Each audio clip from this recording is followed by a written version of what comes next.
Hey everyone, coming at you today with a little SPG1 quick tip. For those of you that like weapon-mounted lights, especially on subcompact pistols, there's a good chance you've run into the Streamlight TLR7A. The TLR7A differs from the TLR7 by having rear switches, something similar to like a Surefire X300 or a Streamlight TLR1, whereas the TLR7 has side switches. That being said, this video and quick tip are specific to the 7A. Now the 7A comes with two options for style of switches, what Streamlight calls either high or low switches. It's pretty self-explanatory, but as you can see here, the high switches sit higher on the back of the light, and the low switches sort of contour to the trigger guard. To choose which set you like, you simply unscrew these back three screws and change to the module you prefer. But here's what I noticed. I preferred the height of the high switch on my support hand side because I found that the low switch was, well, too low, causing me to have to contort my fingers or loosen my grip. But I didn't like the high switch on my firing hand side because on an already super small firearm, I didn't enjoy having trigger guard real estate eaten up. Cue my voracious 5 minutes of Google searching to see if it was possible to make a hybrid of the two.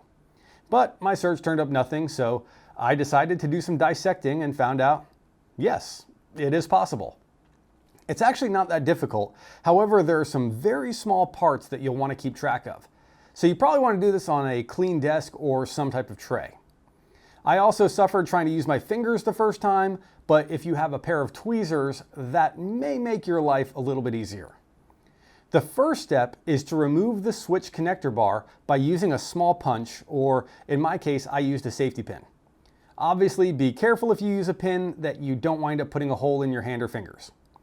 Be careful as this bar comes out because it holds in both switches at their pivot point, and once it's no longer engaged behind each individual switch, the switch is free to come loose, and this is where you may start to lose some pieces if you're not careful. Within each switch is a small spring and a small piece of orange rubber that acts as a circuit actuator.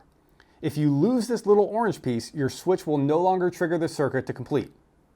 I suppose this could be a hack if you didn't want one side being actuated on accident. Inside the rear switch housing are two more gasket pieces, and these act as a moisture barrier to the circuit in the main housing, and in conjunction with the small rubber orange piece, help complete the switch function. At this point, you simply need to choose which switch you want in each location. This is where tweezers may come in handy. Set up the first switch so that the spring and orange rubber piece are in the correct location.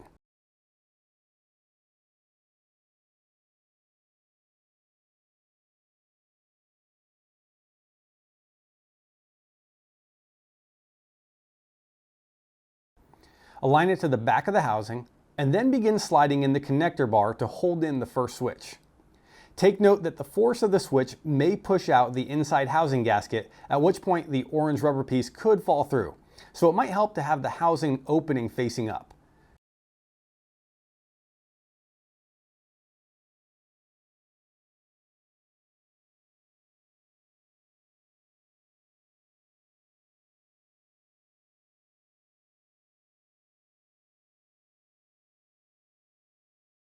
Then do the same for the second switch. Make sure the connector bar is even in the housing and that it's not sticking out on either side. Once the switches and bar are in position, do a quick visual inspection to make sure the gaskets are in the correct place. If everything looks good, you can now connect the housing to the main light body, then perform a function test. If the switches don't work, there's a good chance one of those little rubber pieces fell out when you weren't noticing. Simply remove the rear housing and use your tweezers to reseat the rubber and gaskets. There's no need to remove the switches again unless the springs aren't working correctly. And there you have it, the Streamlight TLR7A with a high switch on one side and a low on the other, giving you the best of both worlds.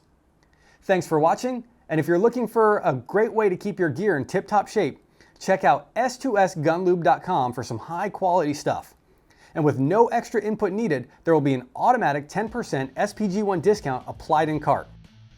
Until next time, stay safe, stay smart, and stay tactical, my friends.